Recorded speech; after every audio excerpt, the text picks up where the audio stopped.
estamos começando o nosso 5º e último dia de Rio2C Live. Hoje, durante o dia, a gente ainda tem muita coisa bacana, são 7 painéis incríveis, então fique ligado. E eu queria, obviamente, falar um pouquinho do que foi essa semana, essa maratona de conteúdo que começa a chegar ao fim. No total, vão ser 35 painéis, mais de 100 palestrantes de vários cantos do mundo e cerca de 30 horas de conteúdo. O Rio2C, como é de conhecimento de todos, teve sua edição de 2020 adiada em função da atual pandemia e, como muitas outras empresas, fomos duramente atingidos por essa crise.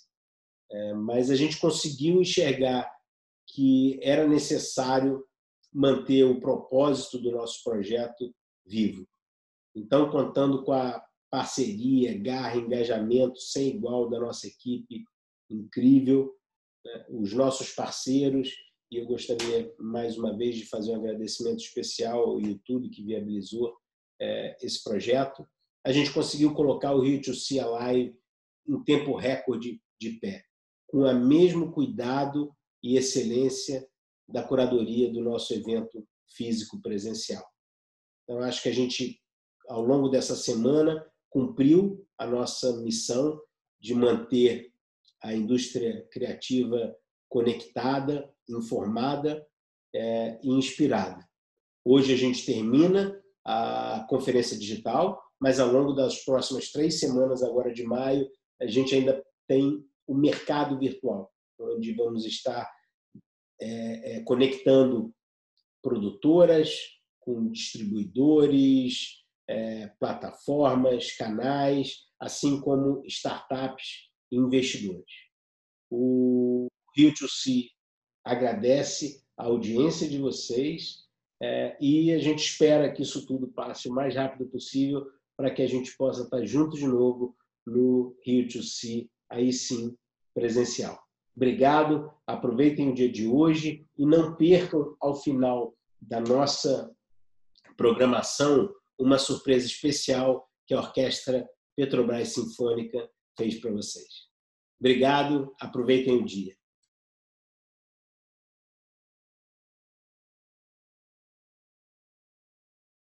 Olá, eu sou a Camila Perlingeiro, da Mapalab, e junto com a Ana Paula Costa e a Marta Ribas, nós somos as curadoras do StoryVillage, a área dedicada à literatura e ao mercado editorial no Rio2C. Estamos muito felizes com a realização do Rio2C Live. Em nome de todos, gostaríamos de agradecer a presença de todos vocês que estão aqui nos assistindo. E é com muito orgulho que eu apresento o painel O Futuro do Mercado Editorial. Hoje eu converso com a Chief Digital Officer e CEO internacional de língua estrangeira da editora Harper Collins, Chantal Restivo-Alessi, sobre o futuro do mercado editorial e, por que não, também um pouco do futuro do livro. A gente quer levantar algumas questões. Como o mercado editorial global está se estruturando em meio às mudanças impostas pela pandemia? Já podemos falar de tendências comportamentais dos consumidores de livros após o isolamento? São várias e relevantes as perguntas. Eu acho que a gente vai sair daqui com algumas respostas assim menos nebulosas. Eu queria avisar a todos vocês que estão nos acompanhando que esse painel vai acontecer somente em inglês. Mas a gente tem legenda e elas podem ser ativadas aqui no canal. É só você selecionar o seu idioma. Tá? Vamos começar então? Chantal, thank you very much for being here with us. I am very curious to hear your thoughts on what's going on in the book industry worldwide. And I would like to start by asking exactly this. How is the international book industry facing the coronavirus pandemic as of this moment? Well, obviously these are very challenging times for everyone, including our industry. But I think the interesting thing and the great thing about publishing is that it's really an adaptive industry.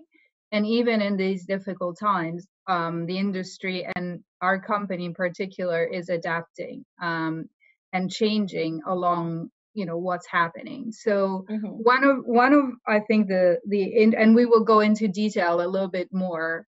But I think one of the interesting things in particular about Harper is how we work, is also how we tackle this pandemic.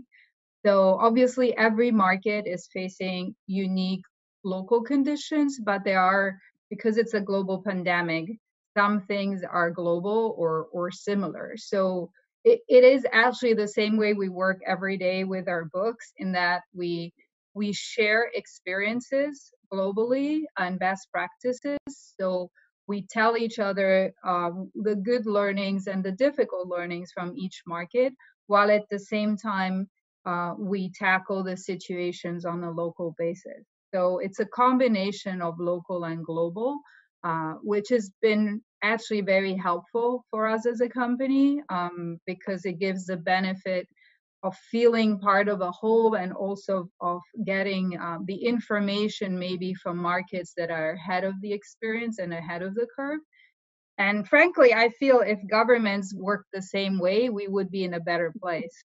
Oh yeah, definitely. And how is the world dealing, especially in your company that you deal with different markets in different countries?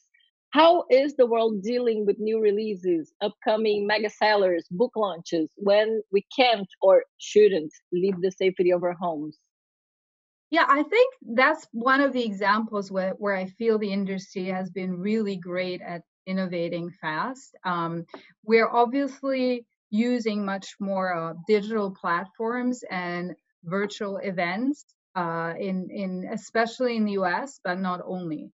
And obviously, we're also benefiting from social media a lot. So it's really a combination of replacing some of the in-person events with virtual events, but then also benefiting from the great opportunity that platforms, and especially digital platforms and also digital retailers, offer in terms of marketing and of reach that some of the authors might have.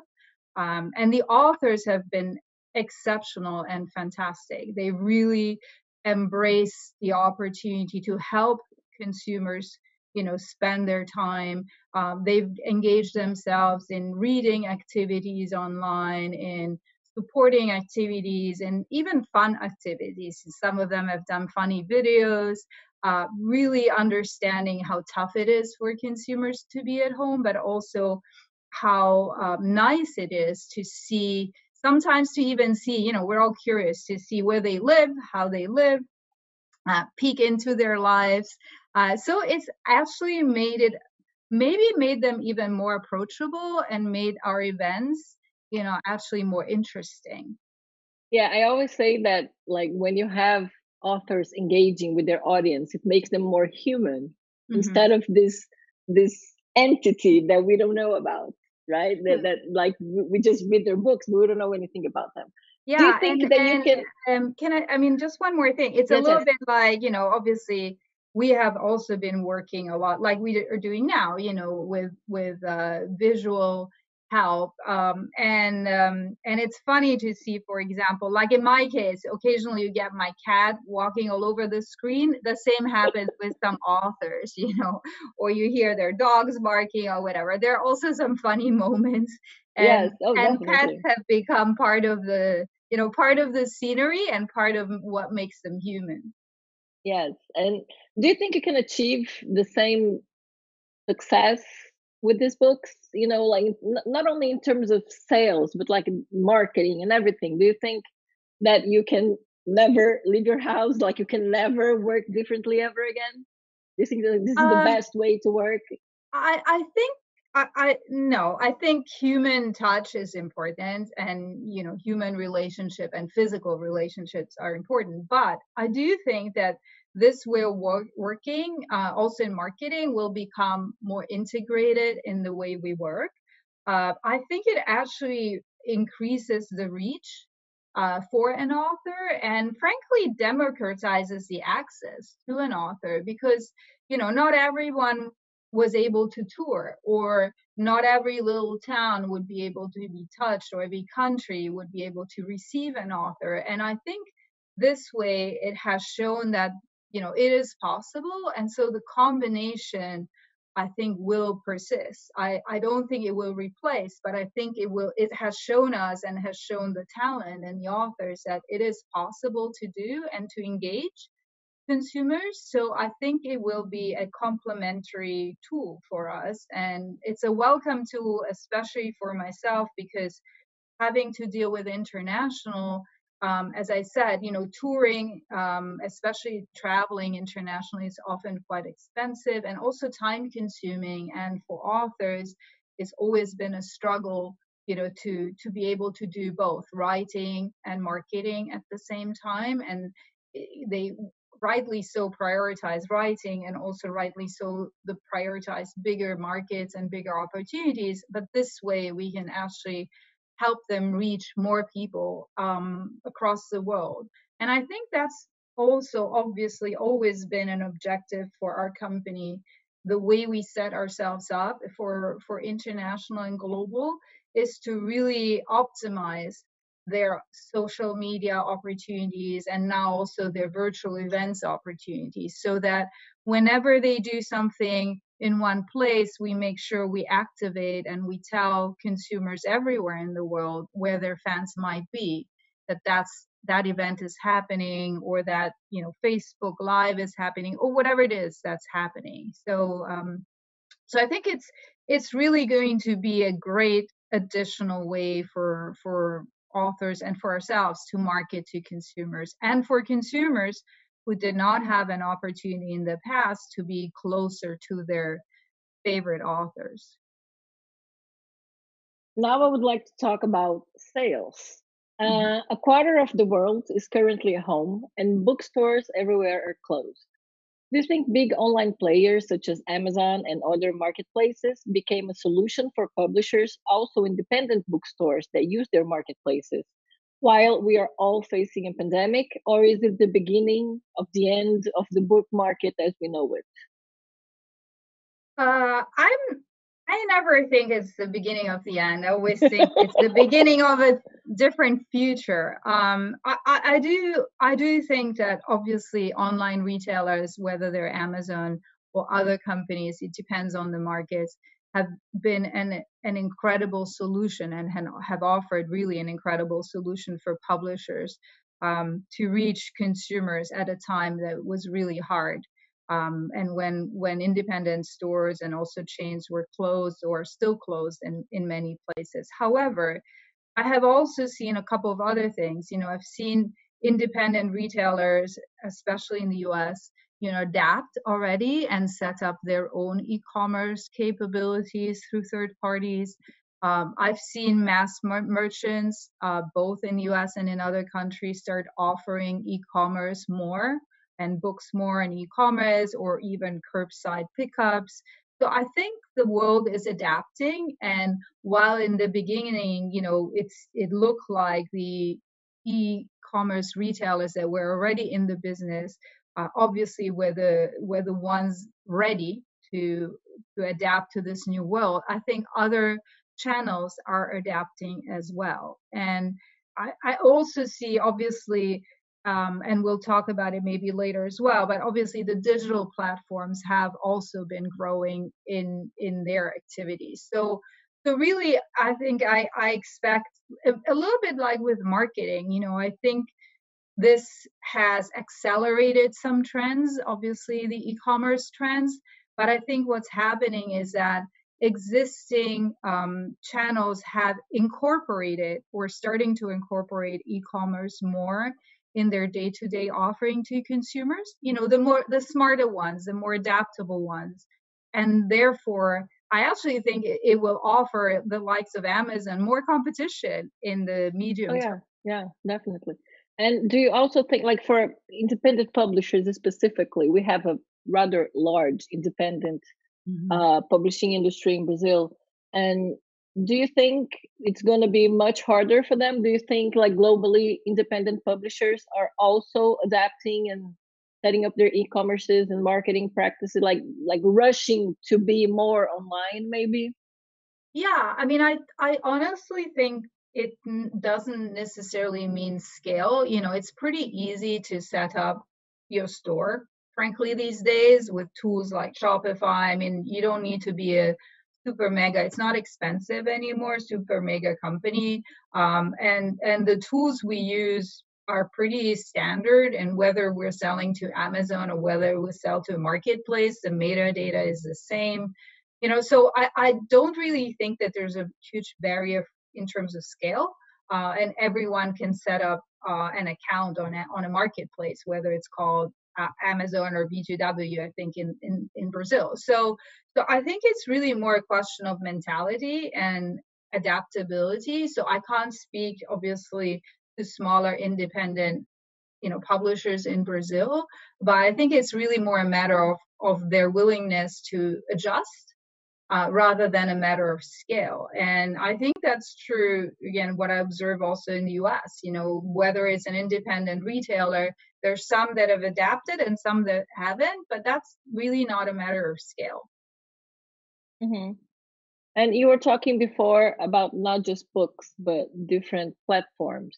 Mm-hmm. So ebooks weren't worldwide, making big waves before mm-hmm. the pandemic. The market share was varying between 5 and 20%. Do you think readers are consuming more ebooks during this time? And do you think this will be a permanent change, maybe? Yeah, so I think that, yes. So ebook had kind of plateaued, at least in more advanced markets. And yes, I absolutely, we're seeing growth of ebooks everywhere. And clearly that's a case of access, right? So it's, although, e-commerce platforms may be delivering print books, sometimes they're delayed. So if you want to have an immediate impact, you're going to try to get an ebook. And I do think that it's opening up, the format to additional consumers, consumers who may not have experienced that format before. And it's clear that it's also opening it up to certain genres that were less digital in the past. In particular, I'm thinking about children's space. There's many more children's books that we're seeing are being consumed in digital form. And I think that is creating actually a bigger future for ebooks, because if parents and children become more adjusted to the digital format as a complementary, again, I don't think that digital will replace print. I think print, have been now in this industry for 8 years, in spite of being yes, exactly. That's a conversation that's been in the past. Yeah, finally. So I don't think it's that, but I do think there is an opportunity for digital to, to increase its share in genres or in areas where it was not that present in the past. And as I say, children is definitely one of the categories where we see right now a bigger consumption of digital, but I think once people get used to it and comfortable with their kids consuming a book also, on a screen, I think that will stay with the kids and with the parents. Yeah, do you think, well, I'm a parent of a 9-year-old myself, and she's very digital, and she's mm-hmm. always, iPads, iPhones. Now mm-hmm. she's with homeschooling, and mm-hmm. so but like my mom said, do you want to buy her a Kindle? And I was like, I don't think so. I want her to just like to make books first, I don't care, like she's going to be a teenager reading ebooks, it's okay, but I want her to feel the power of holding a book in her hands first.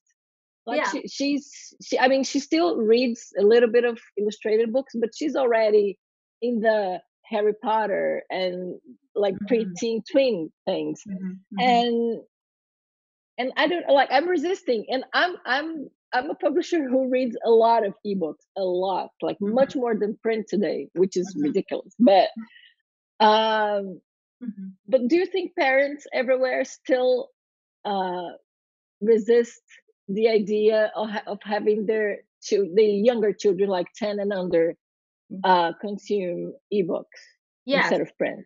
Yes, I mean, based on our research before COVID, I'd say yes, that was one of the issues. And I think it was like you, they wanted their kids to have the physical experience, which is totally fine. And additionally, there was a concern with the screen of like already too much screen time. And exactly. The inability to control what is it that they're doing on the screen, right? So sometimes parents feel overwhelmed and not sure about how to control that. And is the kid really reading a book or something else? However, I think because of the pandemic and because of the inability to access as quickly books, and also because of the need for parents to really keep the kids engaged, it's really tiring for parents are the ones that probably are having the toughest time with the lockdowns. Again, based on the research we're seeing is, after you've done the homeschooling, you're exhausted, you want your kid to leave you in peace, and between gaming and reading, they're actually happier if the kids reads an ebook. So, so I think it's that's happening. All the research we're seeing shows that, well, a couple of things. I mean, it shows that actually kids are reading more as one of their activities, as they're also watching more video and playing more games. So don't get me wrong, right? Because they have all this time to occupy. And, but that also parents are more willing to have their kids exposed to the digital formats, because as I said, it's like, oh my God, at least I'm going to keep my kid engaged with something that I'm approving of. And so I think once this period goes over, not everyone will stay with that, but I think the positive experience will stay with people.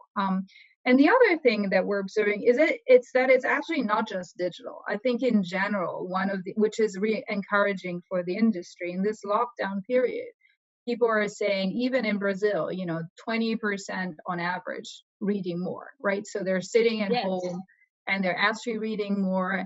And it kind of almost goes in waves, where initially they're really obsessed with the news, but after a while, the news are so upsetting or, stressful and create anxiety that people want to have some escape time. And reading is becoming one of those nice escape times where, and also family times, back to the point of reading with your family, with your kids. So reading in general, whether it's in digital form or physical form, is actually taking more space in the activities at home, which is great for the future of the industry overall. Yes, we're all suffering right now. Yes, the supply chains are challenged, but reading as an activity is becoming more prevalent. And I think because of the positivity of it, it will stay with kids, which is the most important thing, because they're the consumers of our future. Yes, definitely. Well, we were talking about ebooks before, but I would love to hear your thoughts on audiobooks. Here in Brazil, we are still on, baby steps, and also in a lot of countries. So how do you see audio content being created and released right now? Do you think it's going to also become a broader audience because of lockdown, or even just because the world is changing? Mm-hmm. Yeah, so audio is quite interesting because, first of all, yes, I'm a strong believer in audio. I think we were seeing really strong growth in the US, frankly, in every market before COVID, really strong double-digit growth. Obviously, some market from a much smaller base. But I think what was happening and will continue to happen is that the production costs are coming down significantly. And so I think as a result of that, catalogs are becoming more available, broader selection, and broader selection is leading to more consumers and more mass market, right? Before it was a more reduced market for specialists or, early adopters, and now it's becoming much more mass market everywhere, I believe.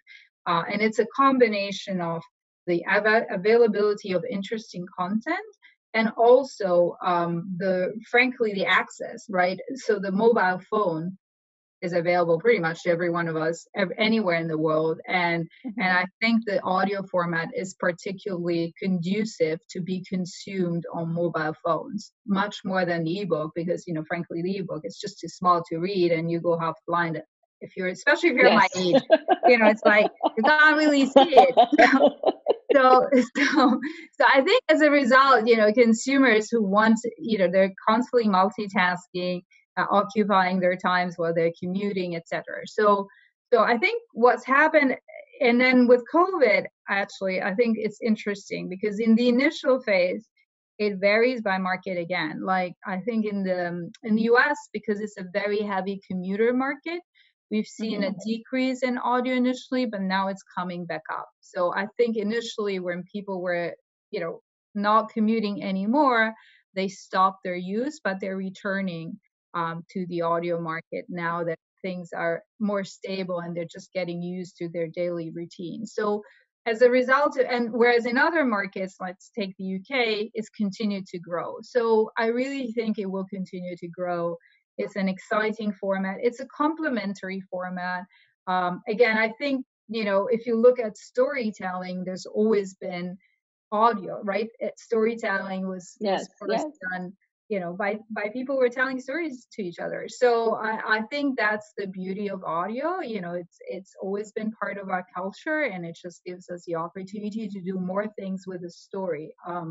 And we will see a lot more innovation in audio as well, I think, in terms of different kinds, original, shorter content, all sorts of things that will be complementary or incremental to what we already do with print and with So I'm absolutely a believer of audio, and I think it's a great opportunity to bring stories to consumers who maybe have difficulties reading for many reasons, and actually, so we're actually reaching an additional set of consumers that we were not reaching, basically non-readers.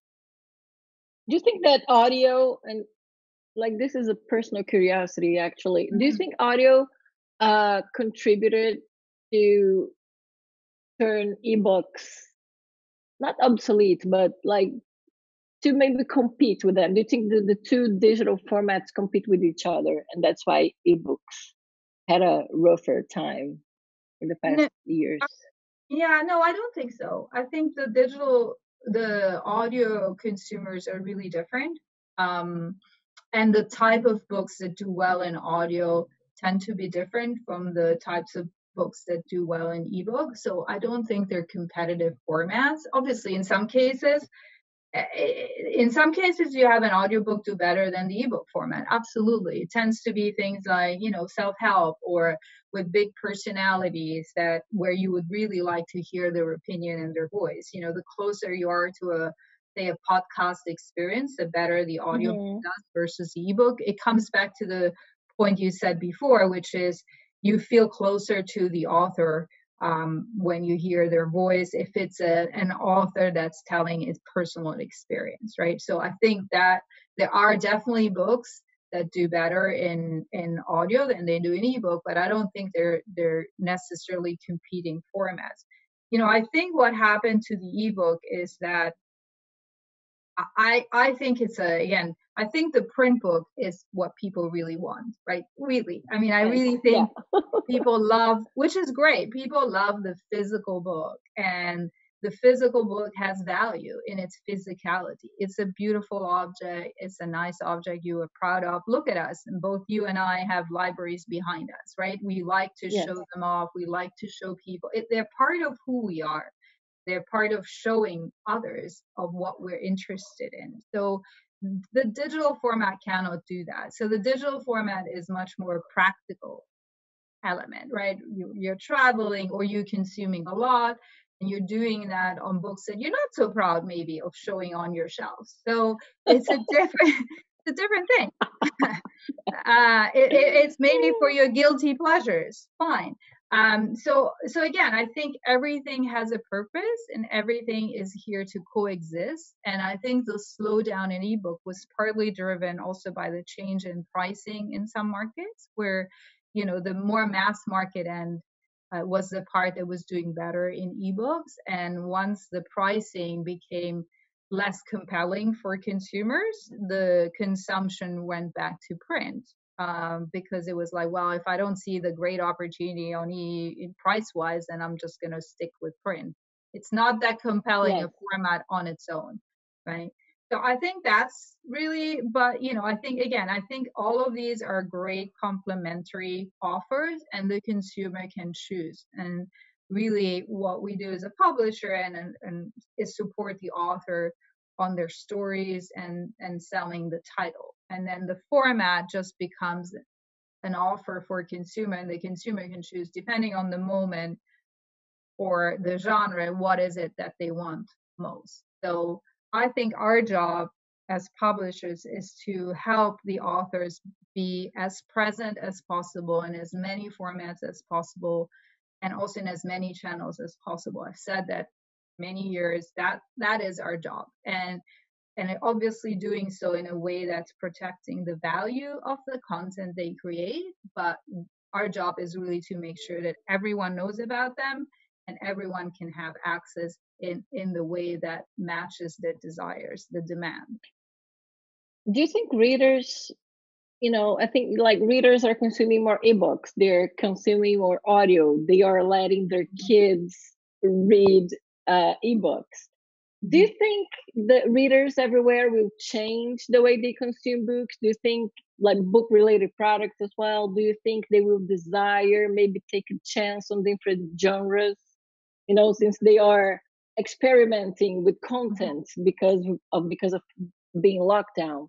So do you think this will be a permanent change? Yeah, I don't know how much is permanent and how much is not, but I think every time that you experience something different, there is a portion of the population that has that experience that will stick with it if it's a good experience. So I think it's a moment we're seeing, obviously, because of the physical limitations and also mental limitation. I think we're seeing a lot of genres in the nonfiction area that are like working, that are newish. So hobbies or cooking, easy cooking, and even cooking with kids, and a lot of kids product, gardening and limited spaces, and also everything that has to do really with resilience and mental health and how to address challenging times, but in a way that's easy to understand and comprehend, right? Because this is a moment that affects so many of us, and it's not just the intellectuals among us, it's everyone. And at the other end, I think there's a lot of escapism, so that there's a lot of really good fiction titles that make you feel good, that make you escape, that romance is doing really well right now as well. It's stuff, even I can admit, my guilty pleasure of the weekend is I don't want to hear any bad news. I just want to dream. And, it's like nice to imagine myself with a beautiful prince, especially because I'm alone here. So, it can be any of the above. And so, so I think there are some things that someone sent me a funny video this morning, actually, of accentuating all the things that people are overdoing, like baking or playing games or I don't know, exercising. And I think the beauty of publishing is that, frankly, whatever character you are, like whatever you're overdoing at home right now, there is a book that goes with it. So if you don't know how to cook like me and you're completely lost. Well, if you're burning pans like I am, I already went through 2 of them. I'm actually buying more pans today because I don't have them anymore. I did the same. Mine arrived yesterday. I swear. So the partners in crime. So I burned the pot and I ordered both the pan and the book just to make sure that I could handle the next few weeks of home cooking. Yes, exactly. Like I cook. This is the worst thing that's happened. It's like I'm burning everything. I think because I've been doing so many things, multitasking all the time. So like I'm burning something while I'm washing the dishes and brushing. So my kid, like I keep saying to my child, we can't take you to the hospital. Please don't break something. Please stop running. Stop skating at home. So and I agree with you that this also translates into things that we are consuming in terms of content, like how to cook, how to do it yourself things, because you can't have people in your house. So So what are you reading? Like now I'm curious to see what you're personally reading Well, during this time. I read romance because I was like, unfortunately, my personal situation, I'm Italian and my husband is in Italy because he got stuck there, when everything went in lockdown. So I'm by myself and I'm like, okay, well, let me get some romance into my life because yeah, I think when you're in the house with children, and I talk to my friends all the time, like we actually don't have time to be bored because we are trying to not have them, like jump out the window or something, like the smaller they are, the more risk we have. Yeah. So, Yeah. so yeah, so this is what I was saying before. There's a lot more that is being bought in the children's space, jokes aside, and it's not just, it's even things like, obviously there's a lot more in terms of the edutainment, so education, entertainment, because, but there's also books for parents, like they feel a little bit helpless. Not everyone is a great teacher.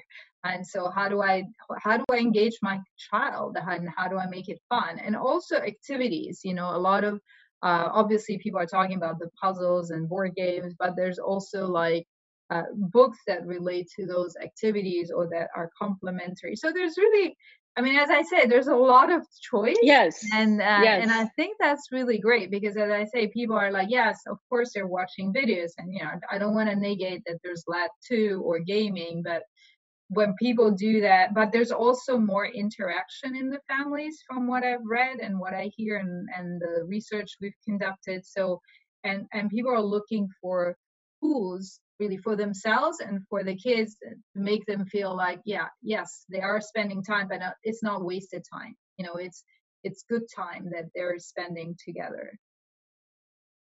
So those are challenging times for all of the industries, actually. There's not going to be one of us that's not going to suffer in some point. But as you said, the book industry is very adaptable. Yes. We have this thing that we are seeing as a rather conservative market, especially in Brazil. Yeah. And I think we thought, Brazilian publishers, the Brazilian industry thought every step the way ebooks, everything. I think, of course those times are behind, but we can see here how we are all rushing to become more digital. And as someone who knows intrinsically about the digital world in the book industry, what is your advice for publishers and independent bookstores alike to survive these hard times and thrive? So I really think, like every moment of big change. So first of all, I've looked at what happened in crisis before and how did, the publishing industry react. And actually, even, big recession times like 2008, at the end of it, in 2009, the industry grew, at least in the US, right? So maybe in other markets, it took a little bit longer. But I think the industry is resilient and adaptable. I actually think that the industry never talks about itself enough. I really, when I joined this industry, said, I thought, why are they all so negative? They've done incredible and they are adaptable, and it has embraced digital, maybe in some places less than others, but it has embraced it better than music, frankly, because I worked in music at the beginning of digital and it was a disaster. So I do think that the industry doesn't talk enough about what it does, and it's still, the perception is that it's this this slow changing, old-fashioned industry, when actually I don't think it is. I do think that this crisis is demonstrating it one more time because, at least my company, I can't speak for everyone, we have been adopting tools very quickly, and I think it's leading, and it will lead for the ones that are willing to embrace it. So my advice would be embrace it and see it as an opportunity rather, obviously it's a challenge, but it's also an opportunity. So see it as an opportunity for the future to make the changes happen that, frankly, as a digital person, I said the other day, I'm so excited because some of the things I've been preaching them for years and people were resistant to change. Virtual events is one of the examples. Digital galleys is another example. There's lots of opportunities to run our businesses more efficiently, but also, as I said before, not just efficiencies, but also better marketing opportunity, bigger reach, the ability to make our content available to people that where before it wasn't. And I also, I'm really proud to be in this industry. It has such a purpose, and everyone, I think, from authors to institutions, have tried to be close to consumers. And I don't think that consumers will forget that. I think clearly they're discovering what's important and what's essential. And I think reading and books are part of that. And I think because we're all part of supporting them, they will remember that. There's something that, right after we started our lockdown, a lot of authors, a lot of publishers decided to do, just to give back to the readers. And they started giving free audiobooks, free ebooks. Some publishers started doing just selling vouchers so they could buy the books later in their favorite bookstore for half price, or small actions that gave back to their public. And did you do something like this, like globally?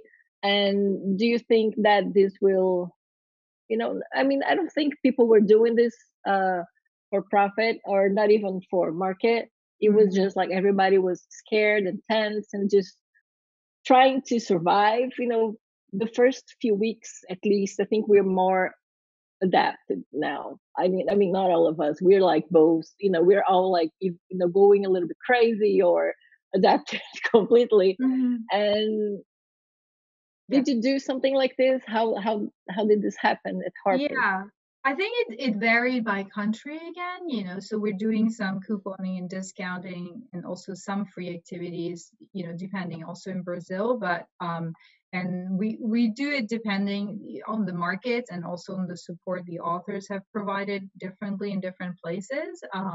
And they have been, as you say, more in the beginning, but in some cases, like supporting schools, for example, in the US, we're definitely doing that.